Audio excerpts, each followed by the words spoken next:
RERA secretary Shiva బాలకృష్ణను ACP అధికారులు arrest చేశారు. నిన్న ఉదయం నుంచి ఏకకాలం బాలకృష్ణతో పాటు ఆయన బంధువుల ఇళ్లు, ఆఫీసుల్లో ఏసీపీ సోదాలు చేసింది. ఈ సోదాల్లో లెక్కకు మించిన సొమ్ము బయటపడింది.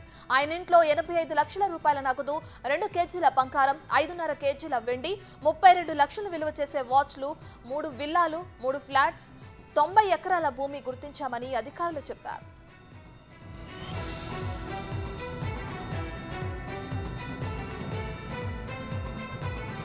భూమి ఆయన పేరుతో పాటు బినామీల పేరుపై కూడా ఉన్నట్లు గుర్తించామని అన్నారు. ఇక మార్కెట్ వాల్యూ ప్రకారం భూముల విలువ 60 కోట్లు ఉంటుందని, ఆయన మొత్తం ఆస్తి 75 కోట్ల మార్కెట్ విలువ ఉంటుందని తెలిపారు. ఇంకా 4 చోట్ల సోదాలు కొనసాగుతున్నాయని అన్నారు.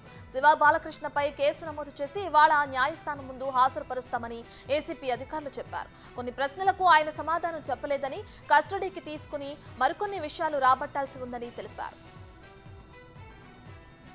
ఆదాయానికి మించి ఆస్తులు ఉన్నాయన్న ఆరోపణలతోటి ఎంక్వైరీ చేసి అందులో నిజమని తేలడంతో కేసు రిజిస్టర్ చేసి సర్చెస్ చేయడం జరిగింది. ఇది ఒక్కటే కాక బాలకృష్ణ గారి సమీప బంధువులు, వాళ్ళకి సంబంధించిన ఆఫీసెస్, అలాగే ఈయన ఫ్రెండ్స్ వాళ్ళకి సంబంధించిన ఆఫీసెస్, వాటన్నిటిలోనూ ఆల్మోస్ట్ 17 ప్లేసెస్లో సర్చెస్ చేయడం జరిగింది. సో సర్చెస్ అన్నీ చేయగా మాకు కొన్ని లిస్ట్ ఆఫ్ అసెట్స్ అవి అని కూడా తేలడం జరిగింది. మెయిన్ ఈ ఇంట్లో అయితే అరౌండ్ క్యాష్ వచ్చి 84,60,000 దాకా దొరకడం జరిగింది. అందులో కొంత వీళ్ళ ఖర్చుల నిమిత్తం ఉంచి మిగిలింది మేము సీజ్ చేస్తాము. అట్లానే గోల్డ్ కూడా around 2 kgs, silver around 5.5 kgs, so అట్లాగా దొరకడం జరిగింది. అండ్ వాచెస్ కూడా చాలా కాస్ట్లీ వాచెస్ కలెక్షన్ ఉంది ఈయనకి. So that also around 32 lakhs దాకా అది వర్త్ ఉంది. సో ఇవి ఒకటైతే ప్రాపర్టీస్ వేరియస్ కొన్ని 2-3 విల్లాస్ ఉన్నాయి. అట్లనే అపార్ట్మెంట్స్లో కూడా కొన్ని 2-3 ఫ్లాట్స్ అవి కూడా ఉండడం జరిగింది. వాటివి కూడా వర్త్ అరౌండ్ గవర్నమెంట్ వాల్యూనేమో సమ్ 2.5 crores, 2.91 crores అట్లాగా వచ్చింది. అలాగే ల్యాండ్స్ కూడా ఇందాక చెప్పినట్టుగా టోటల్ చూస్తే 90 acres ఆఫ్ ల్యాండ్ తెలంగాణలోని వివిధ ఏరియాస్లో పర్చేస్ చేయడం జరిగింది. అందులో కొంత కొడకండ్లలో అరౌండ్ 17 acres పర్చేస్ చేయడం జరిగింది. కల్వకుర్తిలో అరౌండ్ 26 acres పర్చేస్ చేయడం జరిగింది. శివ బాలకృష్ణ ఏకకాలంలో 2 పోస్టుల్లో కొనసాగాడు. మున్సిపల్ శాఖలో ప్లానింగ్ డైరెక్టర్గా, హెచ్ఎండిఏ డైరెక్టర్గా కూడా బాధ్యతలు నిర్వహించారు. గడిచిన 5 ఏళ్లలో హెచ్ఎండిఏ పరిధిలో వేలాది ప్రాజెక్టులకు అనుమతులు మంజూరు చేశారు. రియల్ ఎస్టేట్ రంగానికి రెక్కలు రావడంతో అక్రమ సంపాదనకు అలవాటు పడ్డారు. హెచ్ఎండిఏలో అన్ని తానే చూసుకున్న బాలకృష్ణ ఓ మాజీ మంత్రితో సత్సంబంధాలు కొనసాగించారు. మాజీ మంత్రి అండతోనే భారీగా అక్రమాస్తులు సంపాదించినట్లు బాలకృష్ణపై ఆరోపణలు ఉన్నాయి. హెచ్ఎండిఏ ఆఫీస్ బయట ఉండే బ్రోకర్లనే తన బినామీగా మార్చుకున్నారని తెలుస్తోంది.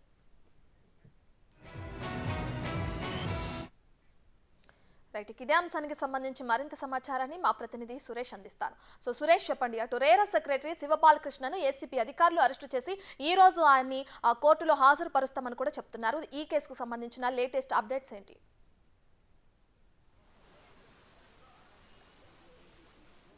తెల్లవారుజాము 2:30 వరకు కూడా ఆయన ఇంట్లో సోదాలు జరిగాయి. సోదాల అనంతరం దొరికిన ప్రాపర్టీని అంతా కూడా సీజ్ చేసి ఏసీబీ అధికారులు బాలకృష్ణని అరెస్ట్ చేస్తున్నట్టుగా ప్రకటించడం జరిగింది. అక్కడి నుంచి నేరుగా బంజారాహిల్స్లో ఉన్న ఏసీబీ ప్రధాన కార్యాలయానికి ఆయన తీసుకురావడం జరిగింది. ఇంకా ఆయనకు సంబంధించిన బినామీలపైన రైడ్స్ కొనసాగుతూనే ఉన్నాయి. 4 చోట్ల ఇంకా కొనసాగుతున్నాయి రైడ్స్ అని చెప్పేసి ఏసీబీ అధికారులు చెప్తున్నారు.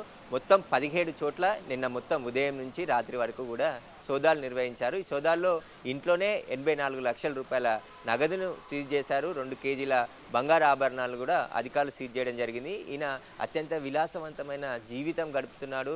లగ్జరీ వాచ్లకు సంబంధించి 32 లక్షల విలువైన చేతి గడియారాలే స్వాధీనం చేసుకోవడం జరిగింది. ఇంకా చాలా వస్తువులు కూడా సీజ్ చేశారు. వాటన్నిటిపైన దర్యాప్తు చేస్తున్నారు. అయితే ఆ బాలకృష్ణకు సంబంధించి హెచ్ఎండిఏలో పనిచేస్తున్న సమయంలోనే దాదాపు 5 సంవత్సరాలు హెచ్ఎండిఏలోనే పనిచేశాడు. ఆ టైంలోనే శివారు ప్రాంతాలు ఏవైతే హైదరాబాద్కి సంబంధించిన హెచ్ఎండిఏ పరిధిలో ఉన్న భూములన్నిటిని కూడా కొన్ని హెచ్ఎండిఏ జీవోల ప్రకారం వాటిని లొసుకులన్నీ ఆసరాగా చేసుకొని ఫైల్స్ని ఆపేసి దానికి సంబంధించి డబ్బులు డిమాండ్ చేసి భారీగా ఆస్తులు కూడబెట్టినట్టు అధికారులకి దృష్టికి రావడం జరిగింది. ఏసీబీ అధికారులకి ఫిర్యాదులు కూడా వచ్చాయి. ఈయన ఆదాయానికి మించి ఆస్తులు ఉన్నాయని చెప్పేసి అనేక ఫిర్యాదులు వచ్చాయి. కానీ గత ప్రభుత్వంలో ఈయనకి సహకారం ఉండడంతో, చాలా ప్రాధాన్యత ఇవ్వడంతో ఇవన్నీ ఆస్తులు కూడా కూడబెట్టినట్టు తెలుస్తుంది. భారీగా ఆస్తులు, ఎందుకంటే హెచ్ఎండిఏకి సంబంధించి మొత్తం అనుమతులన్నీ కూడా ఈయనే చూసేవాడు, ఈయనే మంజూరు చేసేవాడు.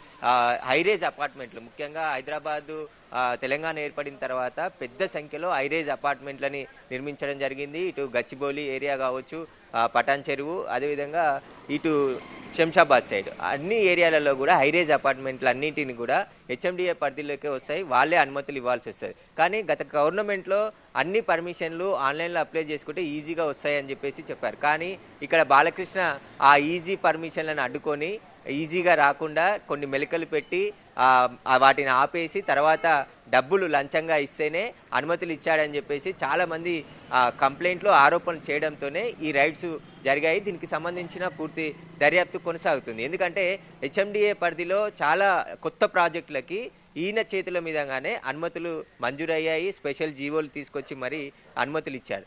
అది మొత్తం హైదరాబాద్కి సంబంధించి 6 జిల్లాలకు, శివారు ప్రాంతాల్లో ఉన్న 6 జిల్లాలలో కూడా ఈయన అనేక వెంచర్లకి కొత్తగా అనుమతులు ఇచ్చాడు. ఎక్కడ కూడా నిబంధనలు పాటించకుండా రేరా ఏర్పాటు చేసిన తర్వాత రేరాకు సంబంధించిన ఈ నిబంధనలను కూడా ఎవరు పాటించకుండా డైరెక్ట్ అనుమతులు ఇచ్చేసి రియల్ ఎస్టేట్ రంగంలో ఈయన బ్రోకర్లని ఏజెంట్లుగా మార్చుకొని వారినే బినామీలుగా పెట్టుకొని వారి ద్వారా అక్రమ సంపాదించినట్టు ఏసీబీ అధికారులు గుర్తించడం జరిగింది. 90 ఎకరాల వ్యవసాయ భూమికి సంబంధించి హైదరాబాద్ చుట్టుప్రక్కల వివిధ ప్రాంతాల్లో కొన్నాడు. కానీ ఇంకా ఈయన ఏజెంట్లు ఏదైతే హెచ్ఎండిఏకి సంబంధించి పర్మిషన్లు కావాలంటే అపార్ట్మెంట్స్ కావచ్చు, రియల్ ఎస్టేట్ వెంచర్లు కావచ్చు, వీటన్నిటికీ ఏజెంట్లు ఉంటారు. ఆ ఏజెంట్లనే ఈయన బినామీలుగా మార్చుకున్నాడు. వాళ్ళ ద్వారానే ఈ అక్రమ సంపాదన అంతా కూడా సంపాదించినట్టు గుర్తించారు. ప్రస్తుతం నేను బంజారాహిల్స్ ఏసీబీ ఆఫీస్ వద్ద ఉన్నాను.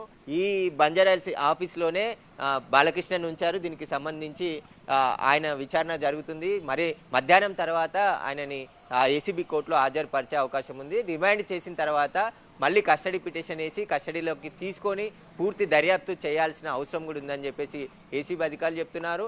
జాయింట్ డైరెక్టర్ ఆధ్వర్యంలో ఈ సోదాలన్నీ కూడా జరిగాయి. దాదాపు 150 మంది అధికారులు ఈ సోదాల్లో పాల్గొన్నారు. ఈయన సంబంధించిన బంధువులు, బినామీలు, అదేవిధంగా గతంలో ఈయనకు సహకరించిన పై ఆఫీసర్ల పైన కూడా దృష్టి పెట్టారు. ఎందుకంటే ఇంత పెద్ద మొత్తంలో ఆస్తులు కూడబెట్టడానికి పై అధికారులు సహకరిస్తేనే ఈయన చేయగలుగుతాడని చెప్పేసి ఈయన గతంలో ఇచ్చిన పర్మిషన్ల పైన కూడా విచారణ జరుగుతుంది. ఎందుకంటే ఇల్లీగల్ గా కొన్ని అక్రమ కట్టడాలకు కూడా పర్మిషన్ ఇచ్చాడు. ఒక హైరేజ్ అపార్ట్మెంట్ కి సంబంధించి చూసుకుంటే ఆయన రెండు పోస్టులు ఏకకాలంలో 2 పోస్టుల్లో కొనసాగిన బాలకృష్ణ ఒక మాజీ మంత్రి అండతోనే భారీగా అక్రమాస్తుల్ని సంపాదించినట్లు కూడా ఆయన పైన ఆరోపణలు వస్తున్నాయి. దీనికి సంబంధించి మరి ఎలాంటి చర్యలు తీసుకోబోతున్నారు? దీనికి సంబంధించిన సమాచారం ఏంటి?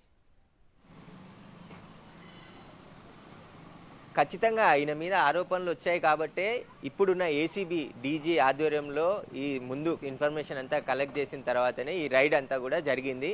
ఈయనకు సంబంధించి భారీ అవినీతి చేశాడు, మొత్తం పెద్ద మొత్తంలో ఆస్తులు కూడబెట్టాడనే పక్కా సమాచారం ఉంది. ఎందుకంటే ఇప్పుడు కూడా రేరాకి సెక్రటరీగా పనిచేస్తున్నాడు, అటు మెట్రో రైల్కి సంబంధించి దాంట్లో కూడా పనిచేస్తున్నాడు. 2 శాఖలకి ఇప్పుడు కూడా ప్రజెంట్గా పనిచేస్తున్నాడు. గతంలో కూడా హెచ్ఎండిఏతో పాటు మున్సిపల్ అడ్మినిస్ట్రేషన్లో కూడా చాలా కీలకమైన పదవి 2 ఇతనే నిర్వహించినట్టు తెలుస్తుంది. మున్సిపాలిటీకి సంబంధించి, మున్సిపల్ శాఖకు సంబంధించి అన్ని పర్మిషన్లు కూడా ఇతని ఇన్వాల్వ్మెంట్ ఉంది దాంట్లో. ఎందుకంటే హైదరాబాద్ చుట్టుపక్కల అపార్ట్మెంట్స్తో పాటు జిహెచ్ఎంసీ మున్సిపాలిటీకి సంబంధించి G+2 వరకే అనుమతులు ఇచ్చే అధికారం ఉంది. కానీ హెచ్ఎండిఏకి మొత్తం ఆ అనుమతులకు కావచ్చు, ఇటు రియల్ ఎస్టేట్ వెంచర్లు, కొత్త వెంచర్లు వేయాలన్నా హెచ్ఎండిఏ అప్రూవల్ కావాలన్నా మొత్తం హెచ్ఎండిఏ చూస్తుంది. అదంతా ఇతనికి అనుకూలంగా మార్చుకొని ఈ డబ్బులన్నీ సంపాదించినట్టు తెలుస్తుంది. ఇతనికి గత ప్రభుత్వంలో చాలా ప్రాధాన్యత ఇచ్చారు. 5 సంవత్సరాలు ఒకే హెచ్ఎండిఏకే పనిచేశాడంటే మనం అర్థం చేసుకోవచ్చు. ఎందుకంటే ఈయన అక్రమ సంపాదనతో పాటు ఎవరెవరికి ఈయన అక్రమ సంపాదన షేర్ చేశాడు, ఎంతమంది ఈయన వాటాదారులు ఉన్నారు, ఇదన్నీ కూడా ఏసీబీ దర్యాప్తుతో తేలనుంది. Thank you Suresh.